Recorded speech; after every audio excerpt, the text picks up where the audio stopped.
Te necesito,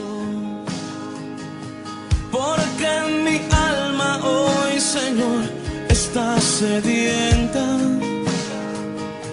y tú eres ese manantial de agua fresca, y eres Jesús el pan de vida que me sustenta. Muy buenos días, estamos iniciando la tercera semana de Pascua y seguimos disfrutando de la Pascua de Resurrección, el llamado que Jesús nos hace, la luz que nos quiere dar, que seamos capaces de encontrar los detalles de la resurrección, de la esperanza y de la vida, aún en medio del dolor o en el profundo de los sepulcros. Hoy vamos a reflexionar el Evangelio de San Lucas en el capítulo 24 del 13 al 35. Ya hemos reflexionado este texto, pero nuevamente lo tomamos hoy domingo y da gusto porque es uno de los textos más bonitos que hay y más ilustrativos quizás y significativos que muestra la resurrección de Jesús. En aquel tiempo, en aquel día, dos de ellos iban a un pequeño pueblo llamado Emaús, que está a unos 10 kilómetros de Jerusalén. En el camino conversaban sobre todo lo sucedido. Mientras conversaban y discutían, Jesús en persona los alcanzó y se puso a caminar con ellos. Pero ellos tenían los ojos incapacitados de reconocerlo. Él les preguntó, ¿de qué van conversando por el camino? Ellos se detuvieron con rostro afligido y uno de ellos, llamado Cleofás, le dijo, ¿eres tú el único forastero que en Jerusalén que desconoce lo que ha sucedido allí estos días? Jesús le preguntó, ¿qué cosa? Le contestaron, lo de Jesús de Nazaret, que era un profeta poderoso en obras y palabras ante Dios y ante todo el pueblo. Los sumos sacerdotes y nuestros jefes lo entregaron para que lo condenaran a muerte y lo crucificaron. Nosotros esperamos que Él fuera el liberador de Israel, pero ya hace 3 días que sucedió todo eso. Es verdad que unas mujeres de nuestro grupo nos han desconcertado. Ellas fueron de madrugada al sepulcro y al no encontrar el cadáver volvieron diciendo que se les había aparecido unos ángeles asegurándoles que Él está vivo. También algunos de los nuestros fueron al sepulcro y encontraron todo como habían contado las mujeres, pero a Él no lo vieron. Jesús les dijo, qué duros de entendimiento. ¿Cómo les cuesta creer lo que dijeron los profetas? ¿Que tenía que padecer eso el Mesías para entrar en su gloria? Y comenzando por Moisés y siguiendo por todos los profetas, les explicó lo que en la Escritura se refería a Él. Se acercaban al pueblo donde se dirigían y Él hizo ademán de seguir adelante. Pero ellos le insistieron, quédate con nosotros, que se hace tarde y el día se acaba. Entró para quedarse con ellos y mientras estaba con ellos a la mesa, tomó el pan, lo bendijo, lo partió y se lo dio. Entonces se les abrieron los ojos y lo reconocieron, pero Él desapareció de su vista. Se dijeron unos a otros, ¿no sentíamos arder nuestro corazón mientras nos hablaba por el camino y nos explicaba la Escritura? Se levantaron al instante, volvieron a Jerusalén y encontraron a los 11 con los demás compañeros que afirmaban, realmente ha resucitado el Señor y se ha aparecido a Simón. Ellos por su parte contaron lo que les había sucedido en el camino y cómo lo habían reconocido al partir el pan. Palabra del Señor, gloria a ti, Señor Jesús. Bueno, para todos los discípulos de Jesús, la crucifixión y la muerte de su Maestro, por más que Jesús se los había anunciado, fue un hecho traumático que les movió el piso, los dejó sin razones para continuar. Fue un completo fracaso de un proyecto al que le apostaron con entusiasmo. Además de la pérdida emocional que significa que su maestro, su amigo, por quien le apostaron todo, termine de esa manera, crucificado como un malhechor. El estupor para ellos mismos es grande. El riesgo por ser sus discípulos, pues, es evidente. Y en un primer momento los dispersó, los llevó a encerrarse, acobardados por el miedo. Muchas cosas finalizaron con la muerte de Jesús, todo tal vez, o casi todo. Sin embargo, se siguieron encontrando. momentáneamente quizás, por motivos o por alguna situación inquietante de interés para el grupo. Quizás en esos encuentros donde compartieron algunas anécdotas que les sucedieron, transcurrieron en torno a una cena donde también en algún momento Jesús se les apareció. De hecho, muchas veces lo reconocieron bendiciendo el pan y dando gracias y repartiéndolo.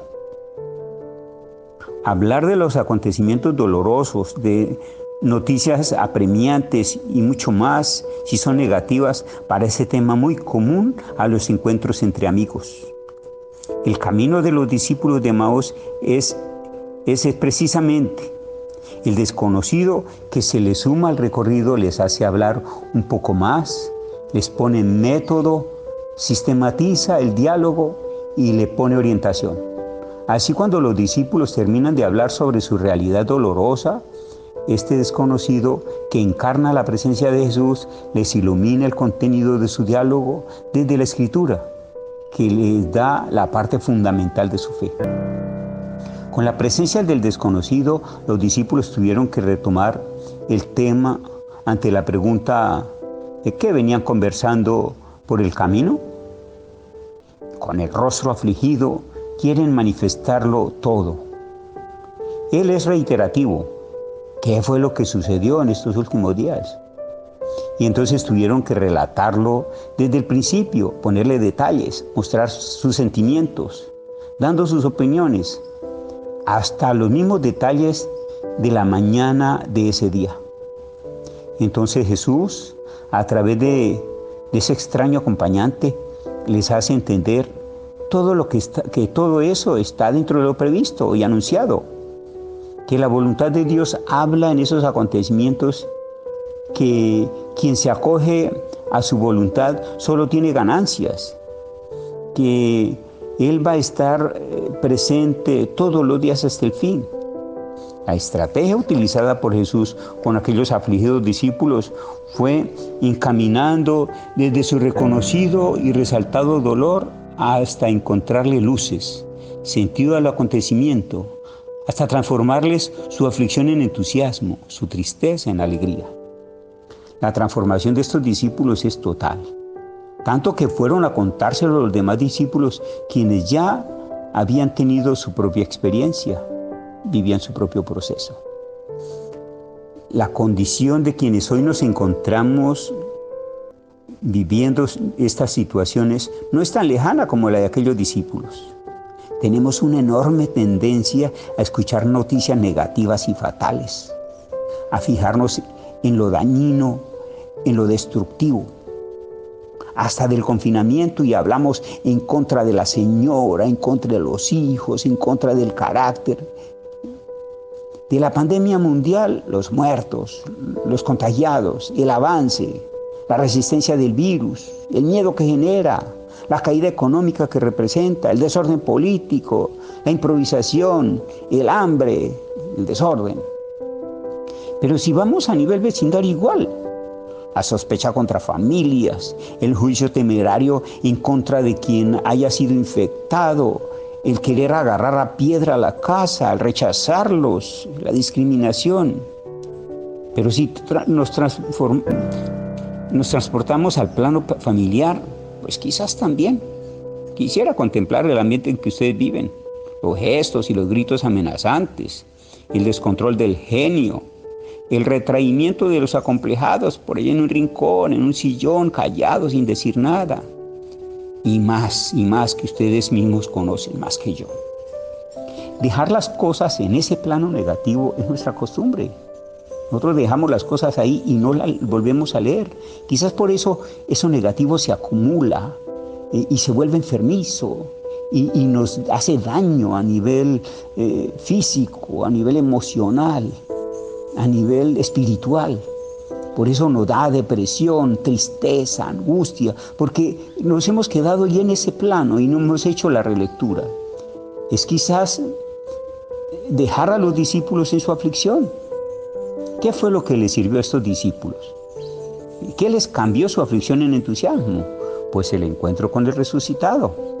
Ese desconocido que les hizo concretar sus problemas, permitió que se enfocaran los problemas y luego les ayudó a releerlo, esto desde otra perspectiva. Leer los acontecimientos desde otro punto de vista del negativo empieza a sentir exigencia de una acción diferente. ¿Para qué me sirve esto? ¿Qué elementos me aporta?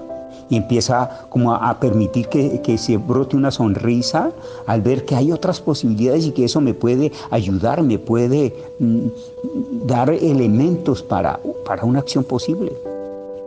Toda esa acción, por negativa que sea, aporta elementos de aprendizaje, de fortalecimiento, de apertura del horizonte del conocimiento, que pueden motivar a un perdón a quienes se consideran responsables de la acción, a un autoperdón por la lectura negativa que hago y que a la vez me victimiza, y a una gratitud por los elementos de enriquecimiento que le aportan a mi vida.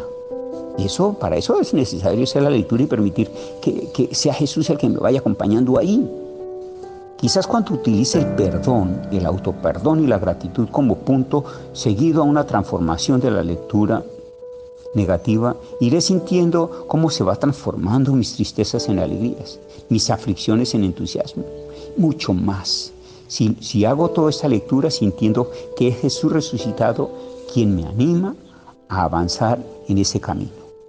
La compañía de Jesús, todo se convierte en ganancia. Gloria al Padre, al Hijo y al Espíritu Santo, como era en un principio, ahora y siempre, por los siglos de los siglos. Amén. Oh Santa Teresita, patrona nuestra, enséñanos el caminito de tu infancia espiritual. La bendición de Dios, Padre, Hijo y Espíritu Santo, descienda sobre ustedes y los acompañe siempre. Amén. Muchas gracias para todos.